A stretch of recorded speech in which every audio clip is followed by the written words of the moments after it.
ሰላም ሰልጣኞች እንዴት ናችሁ? እኛ ባለፈው በተካሄደው በአዳማ ውድድር አሸንፈን መተን ከዛ በተሰጠን አበል ለእናንተ ኳስ ገዝተንላችሁ ወደፊት እንድትቀጥሉና በዚሁ ስፖርት ደግሞ ማበረታቻ እንዲሆናችሁ እነዚህን ኳሶች ገዝተን ለእናንተ እናበረክታለን።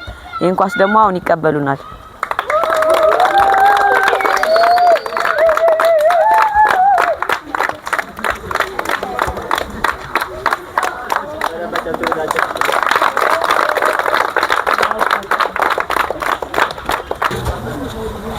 ስለሰጣችሁ ስጦታ ከልብ እናመሰግናለን።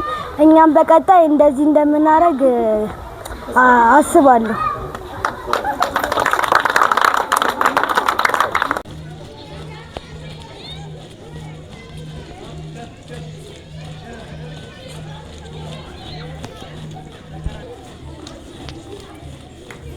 አታተ ና በዚህ